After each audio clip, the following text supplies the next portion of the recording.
Hello everyone and welcome to this newest edition of Blitzkrieg. This is Remleiz from 40k Theories. And this is Fiaura the Tank Girl, and we're on Necrons, right? Yes, we're looking at the Necrons. That was the ones that you viewers on YouTube decided to pick for us. So I'm going to start off by looking at the Necron Annihilation barge.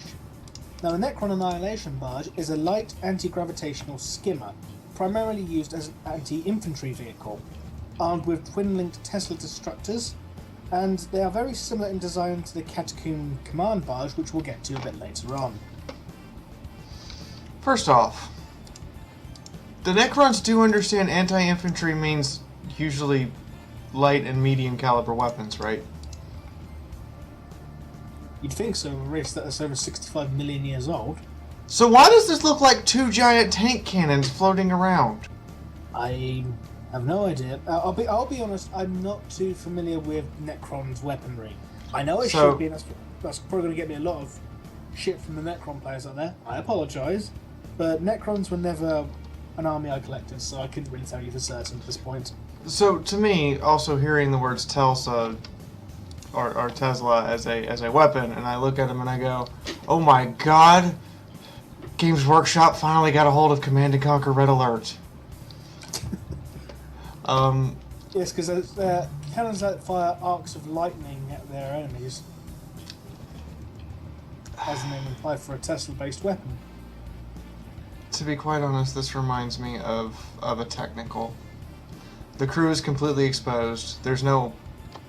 I'm imagining that simple light arms fire will kill the two guys operating it. I know Necrons regenerate and get back up, okay? I'm aware of this. But it doesn't help to regenerate and get back up if you're completely exposed to all the incoming fire. So when I look at this, I go, so this is really truly the excuse for two Marines to stand next to this, blow the two Necrons who are operating its heads off, and then go, get up so I can kill you again. And when they do, the Marines kill them again and repeat. So as far as armor is concerned, what armor? It's a weapons platform with exposed weaponry, and I don't read anywhere that this thing has a shield. So yeah, I'm not too keen on it to not have any armor and have the operators basically hanging on for dear life. As a matter of fact, I think the Dark Eldar might have had better armor. Oh god. Or at least the Dark Eldar had the sense to be in the back of the vehicle. These guys are on the front. Don't tell me it's going to get to one of these points we're going to have a race whose engineering is going to be worse than the Eldar, but this is only the first vehicle we're looking at, so let's not jump to that conclusion just yet. Not yet, not quite yet. Let's give them the benefit of the doubt.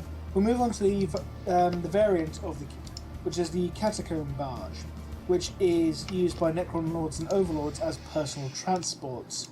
It forgoes the firepower in favour for carrying capacity. By carrying capacity, you mean sticking a Necron Lord on top of it, screaming out orders? Pretty much. Same deal. Crew's completely exposed to incoming fire. But there is a saving grace here that it is a Necron Lord, and from my reading and the things I hear about them, they're incredibly hard to kill. However, what this screams to me, in every way, shape, and form, is these two words. Bullet magnet! Missile magnet. You basically put your commander on an elevated platform at the front line where everyone can see him. The vast majority of guns are going to go, ooh, commander! Bang, bang, bang, bang, bang, bang, bang. The Americans did this during the Revolutionary War, and the British didn't find it terribly sporting that all the militia at the start of every engagement would look up and go, that's the lieutenant, that's the captain, shoot them first. I find it incredibly sporting if you're going to put him at an elevated position, hovering above his army in an unarmored vehicle with bright shiny lights all over it. True, but at the same time, if that's going to come towards you and the Necron Lord is going to be, brandishing a war scythe, it'll be literally just go around lopping people's heads off left, right, and centre. I have no doubt that the Necron Lord and the underslung Tesla cannon have a boatload of firepower.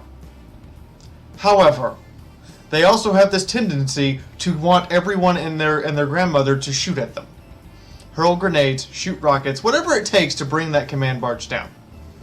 So I don't particularly imagine that it's a terribly super effective frontline vehicle. What I imagine happening is more than likely the vehicle gets knocked out very early on and is an excuse to catapult the Necron Lord into melee combat. That would be the viable tactic for this, is you basically ram it up to full speed, let everyone shoot at it until it explodes, hurling the Necron Lord free towards the enemy at breakneck speed. And you hope he doesn't snap his cybernetic neck on the way in. In first, now, Necron Lord coming at high speed with a huge war scythe or anything like that, it's still going to be a pretty terrifying prospect for the standard infantry. Oh, it's... yeah, for regular, everyday infantry, that's going to be terrifying to have to witness and deal with. But for purposes of practicality and protection, this thing has a lot of firepower. It's probably really fast because it's a hovering skimmer, and most of those in Warhammer 40k are really fast. But it's also a bullet magnet and has no armor. And I get they regenerate. I get they just keep getting back up. But does that eventually stop working? If enough damage has been applied to the Necron, it will be phased out of the battlefield to a tomb for repairs. Right. It takes a considerable amount of damage to even actually destroy a Necron. Because 9 times out of 10, when damage is close to being irreparable, they get phased out of the battlefield for repairs. So what you're saying is liberally apply las cannons, rockets, and grenades. Maybe with the odd Magnum Melter as well. Okay. So that's what I have to say about the command barge. And if that's going to be the constant theme of these vehicles, I feel really, really sad for the Necrons because they must be in a lot of pain. Okay, well, we're going to look on to something that's very different. We're going to look at the Doomsday Arc, which is the main Necron grav tank used for heavy assault. Now, it's not so much a tank in the conventional sense, it's rather more a self-propelled Doomsday cannon. It's very similar in appearance to the Ghost Arc, which is a transport vessel.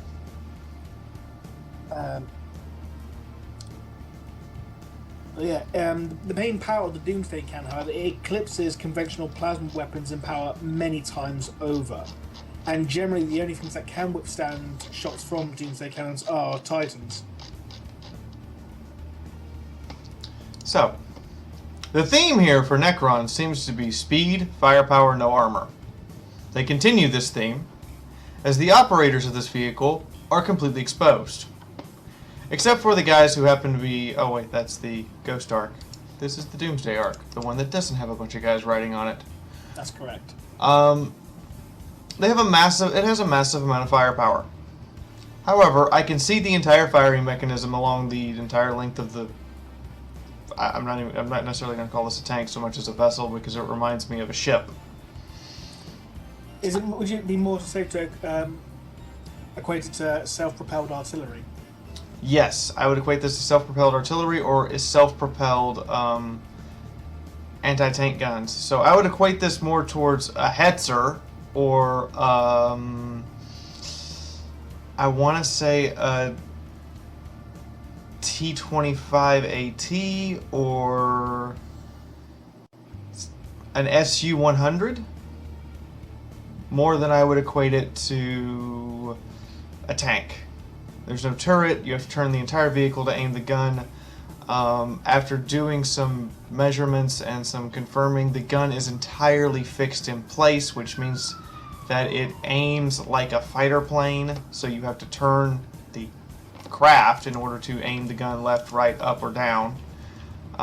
Which, with a rear-mounted cockpit, must be incredibly difficult. There's a reason why most modern vehicles don't have rear-mounted turrets, because it's really hard to aim the turret and drive at the same time. And it also becomes incredibly hard when you take a corner to bring the main gun to bear. So in a city fight, this thing's kind of crippled. Or in a not very spacious canyon fight, this thing would be incredibly crippled. But in, say, the open field, could do a lot of devastation from very long range. Do not let anything get close, or you're basically going to get blown to bits. I do, however, like the secondary side armament, and the fact that it apparently has melee attachments on a vehicle, which just makes me think, are you seriously that guy leaning out of the Lehman Russ with his sword going, "Get me closer, I want to hit him with my power sword"? Do they do it better than the Dark Elder with their Raiders and Ravagers, though? Attaching melee blades and that's the underside of the vehicle or whatever. Attaching melee weapons to a vehicle to begin with is stupid. I can see the logic behind it. It's like, you know, the old ancient chariots with the scythes attached to the wheels, isn't it?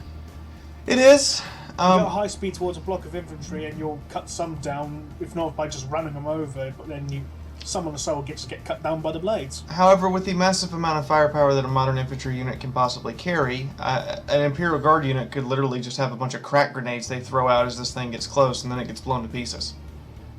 Or a Space Marine unit, same thing, crack grenades, or just a crack missile, if it gets too close, is going to absolutely wreck something, because all of your propulsion systems are completely exposed. All of your points of articulation have absolutely no armor on them.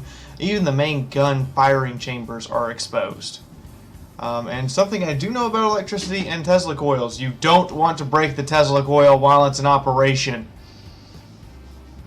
You will have a very, very bad day. We all will. Does it just create a huge crackling corona of electrical energy that just discharges everywhere? A Tesla coil is technically a controlled man-made lightning. Closest thing we have to man-made lightning. If you break a Tesla coil while it's still on, normally a Tesla coil discharges when it hits an overload point, i.e. once it builds up enough of a charge it creates a discharge. Rinse, repeat over and over again. If, however, you were to break it while it was turned on, and you broke open one of the coils, all of the charge that's building up to overcharge is going to be discharged all at once. So you'll get one massive lightning bolt at the nearest, highest level of conductivity item. So it's going to go in priority order of the nearest thing that has conductivity, followed by the highest conductivity with the least resistance to electrical discharge. Considering the Necrons themselves are made out of living metal, that's probably not going to go too well for them. That's a very dead Necron if that firing chamber gets hit. Okay. So moving on from the Doomsday arc, we'll be going on to the Ghost arc, which it's very similar in design, but it sacrifices the firepower in favour of troop transport. It can carry up to 10 standard Necron infantry, and it's armed with 2 Gauss flare arrays. And they can also act as mobile repair stations and even fix Necron warriors too damaged to repair themselves. This is going to sound like the weirdest term you've ever heard. Brilliantly stupid. It's brilliant in the idea that we're self-regenerating. Why don't we enhance that regeneration capability by making it mobile and then give the guys some protection while they shoot at stuff? Wonderful idea! It's stupid in the fact that you kind of forgot to give it a roof or anything on the front to protect people as you drive forward. So it's really nice to pull up and fire broadside at people. But if someone gets directly in front, or directly behind, or you have an aircraft come by, it kind of screams, shoot me. The good news is, however, since you're regenerating those guys inside, even faster than they normally do, and there's a bunch of them, they kind of act as meat shields for incoming anti-vehicle fire. And considering that the propulsion is located at the back, where, in my opinion, if you're going to make a hover vehicle, you really need to put the propulsion as far away from the front of the vehicle as possible, this is a great idea. This becomes a great idea. Until you realize that you're going to shoot broadside, which means that as soon as the vehicle is completely out from behind cover, you've now exposed half of the propulsion system to enemy fire. they had a good idea, they had a really great idea, and then they made some major design flaws. Intimidation-wise, it's incredibly intimidating. But if anyone flanks this thing, and by flank it I mean get in front of it, you have a clear shot to all the guys inside, you have a clear shot at all the systems, you even have a clear shot at the driver. So I can't give it a lot of credit there. I could see an Imperial Lehman Russ firing one shot and destroying the entire thing with a fragmentation round. I could see a Demolisher Cannon doing that. I could see a submunition from a Tau railgun literally blowing this thing apart. All they have to do is ring inside the arches on the left, right, and front, and the whole thing's gonna go boom like one giant firecracker. I kind of wish the Necrons would prioritize self-protection a little bit better. I know you regenerate, I know you constantly get up and are incredibly hard to permanently kill, but you still get permanently killed occasionally, right? Yeah, it just takes a lot. Okay, so moving on, we're going to move on to the Tesseract arc. This one is unusual to say the least. Its main weapon, the projectile array, it siphons energy from a contained singularity torn from the heart of a dying star. And the arc itself is surrounded by a gravitational distortion field, which is both its method of locomotion as well as a defense mechanism. Well, damn. Let's just go take a black hole and make it into a gun. If you have successfully done this, how do people still resist you? Oh wait, because you put it in the most oddly designed vehicles I've ever seen. From the front, this thing looks nigh invulnerable. However, it also looks like a uni-wheeled vehicle. What that means is basically a vehicle designed around the idea of just having one wheel. Except for it floats and hovers. Okay, fair enough. I can see where you're going with it, but you forgot that you need armor on more places than just the front. The engines on the sides that are keeping it afloat are completely exposed and actually jut further out than the frontal plate armor. So you can see them from the front, or you can move beside it and just go, ooh, I can shoot the driver, I can shoot the engine, I can shoot the Tesla capacitor, or I can shoot that giant glowing thing that happens to contain a miniature black hole. Which, I'm going to point out, even miniature black holes are still black holes. You do not, in any way, shape, or form, want to expose large numbers of people to a black hole. No. I suppose in 40k it'd be the equivalent, if anyone remembers from the second edition, the Vortex grenade. Which was literally a miniature black hole as a grenade. Vortex grenade, yeah. Except for I would call this, considering the size of the orb containing the miniature black hole, I would actually refer to this as a vortex missile. Because it's got about the same size warhead as a vortex missile coming out of a Chaos Titan. Which you could imagine would be very bad, since this is going to be sitting in the middle of the Necron formation. Yeah. As soon as that goes, there's half the Necron army gone with it.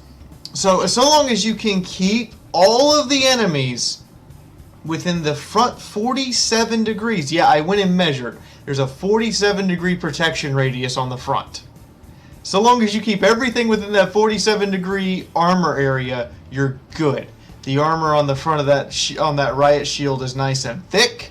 It is very well plated. You're good so long as they're there. The moment they start getting outside of that 47 degree area, or there's two enemies that are about, 60, 70 meters apart, so they're a 90 degree angle towards you, you're going to be very screwed very quickly. And if Necron technology is not, Necron exclusive, that means that, if an Imperial Guardsman could jump up in this thing and operate it, First, I'd be surprised if they could figure it out, but if they manage to do that, it would be very bad if this got turned on the enemy as just a drive-through bomb. Because a legitimate tactic to me for this would be to kill the operator, rig a timed explosive to the Tesseract orb, point it at the enemy, and throw a brick on the gas pedal. And then sit back and wait for the fireworks. But, then again, you know what? As far as weaponry goes, as far as speed goes, very good design. You've got a boatload of firepower in a miniature black. Actually, you've got an unfathomable amount of firepower, at least to me, in a miniature black hole. Like, there's no amount of formulas or descriptions or calculations I could do to figure out just how much punch that actually has. So, I give you an A for firepower, I give you kind of a D- for actual protection. Okay. So, next up then, we've got the most famous of the Necron vehicles. We've got the Necron Monolith, which is an absolutely monumental vehicle. It's also constructed from the same living metal as the Necron warriors themselves, which I don't know if this would actually classify this as actually a living organism by that point then. Now, it has a large green crystal at the centre of it, which is the power matrix, which powers up either the particle whip weapon, or it can also be used to open what's known as an Eternity Gate, which is basically a teleportation device to transport Necron warriors from the Tomb World onto the battlefield. Each monolith is also equipped with 4 Gauss Flux Arc projectors, which allow it to damage every nearby unit with arcs of green lightning. It also, if it's in a formation with other monoliths, can project what's called a Night Shroud. Now, Night Shroud is an area between the monoliths where no psychic can use its abilities. It's a null field for psychics. So not only has this thing got immense firepower, it's also got a defense against, specifically against psychic powers, which is quite unusual as well. I can see the Necrons being afraid of psychic powers. Any psyker who can manipulate metal would be a worst nightmare for them. So, countering it would be an awesome idea. This, however, would be the wet dream of any middle-aged king. I could totally see King Richard going, "We build fortresses that move." Because that's what this is. This is a moving fortress. Or a rolling castle. Which, I'm surprised no one else in 40k came up with this thought that maybe they should make it where their main embattlements can just move around. I think that's how I have got a moving defense wall or something now. That's nice. Now, I think that's the closest thing they've got at the moment, aside from what the Necrons have. It's very well armored. It's very well protected, mostly. The one problem I do have with its armor configuration is the completely exposed power source. You basically have a point on towards the top of this mobile fortress that screams, "Shoot me." Not only because it's bright and colorful and attracts a lot of attention, but because most people would probably know that's the power source, in addition to the fact that it's the primary weapon that's shooting out at you and slaughtering all your guys en masse. So, you're probably going to aim your crack missile for it, or you're probably going to aim your main battle tank gun for that power source point. Now, the good news, or as Farnsworth would go, "Good news, everyone," is they tried their best to protect it so it could still be a weapon. They surrounded it with all of these arches that are pretty much on every single Necron vehicle. It has a very interesting art style, which makes me wonder, are the Necrons building their vehicles for war or for artistic look? And it packs a shitload of firepower. For the most part, it is very well armored. Not to mention the fact that apparently rather quick for something this size.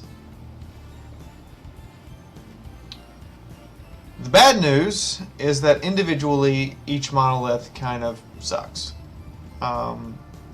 Because you have that massive exposed power source, people are going to focus fire on them, and from what I'm reading, the monoliths only really work when there's more than one in a monolith phalanx. If there's only one, I would imagine it would quickly get overwhelmed. So you kind of have to make sure that you're going to bring what would be considered a platoon or a company of monoliths, not just one monolith as your central fighting point. And that can become problematic logistically speaking.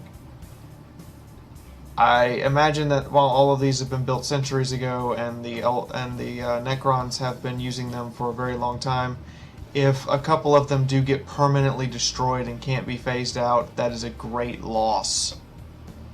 Because these probably take months to put together properly.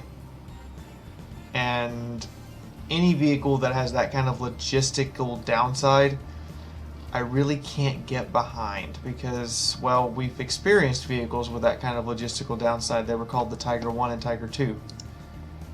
Where, yes, it's a beautiful, excellent, awesome machine, but it takes an entire company of guys to make sure that it works, and it takes months to build one of them. But at the same time, with its Eternity Gate, couldn't this thing just, theoretically, just get behind the cover of a building and just spew out literally infinite numbers of troops? Because these troops are coming from a whole other planet.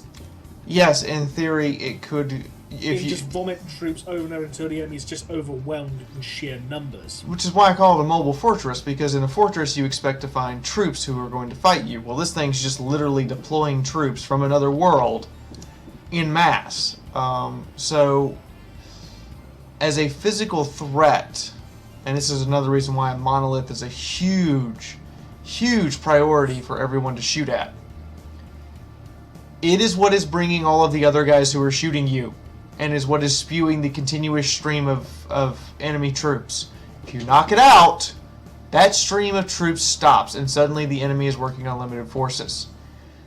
So, anytime there's a monolith appearing on a battlefield, anytime that someone has intelligence or recon data that says there's a monolith in this area, you can guarantee every bit of firepower is going to be brought to kill that one monolith, because people would know that's what's bringing all of the Necrons. If we kill it, they stop coming.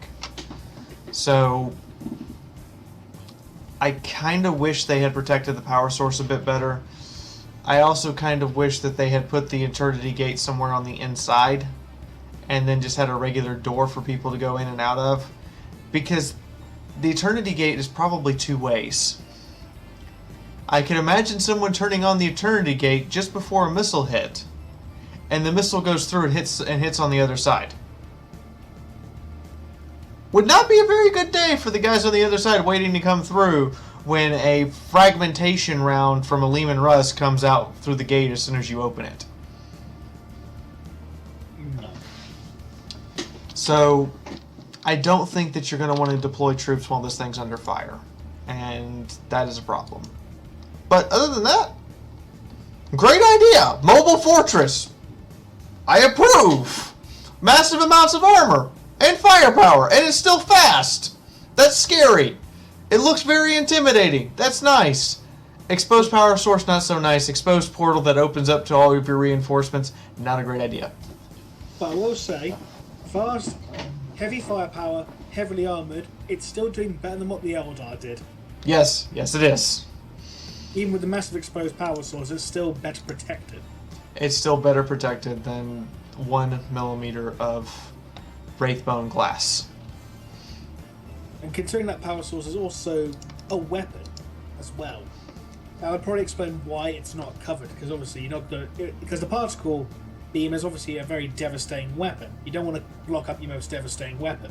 True, but as we see with the other vehicles that have the idea of using electricity, they have a barrel and a focusing chamber. This is just an exposed power source flinging out shots. I would have thought you would have created a long barrel from which to direct this so that it always goes in a straight line towards the target you want it to hit. This feels more like it's going to hit whatever's the most conductive thing in reach. True, but at the same time, if you're fighting things like Space Marines who are covered in head to toe in adamantium, heavy metal armor, it's going to go, ooh, hit that. It's going to go against an Imperial Guard, Armored Legion. It's going to be hitting all the tanks. Yep, that is very true. Because let's be honest, the only armies this isn't really going to have much effect against will be the Eldar and the Tyranids for using organic-based technology. I guess that's why Wraithbone works. This would be the only instance where I'd say Wraithbone would be an adequate defense, being an organic armor rather than a metallic one. Yeah, I would give Wraithbone this one, but only this one. Unless, of course, the Eldar are going to come out with something that's like 50 millimeters of Wraithbone, then I'd be like, ooh, you came out with a real tank. 6 feet of Wraithbone.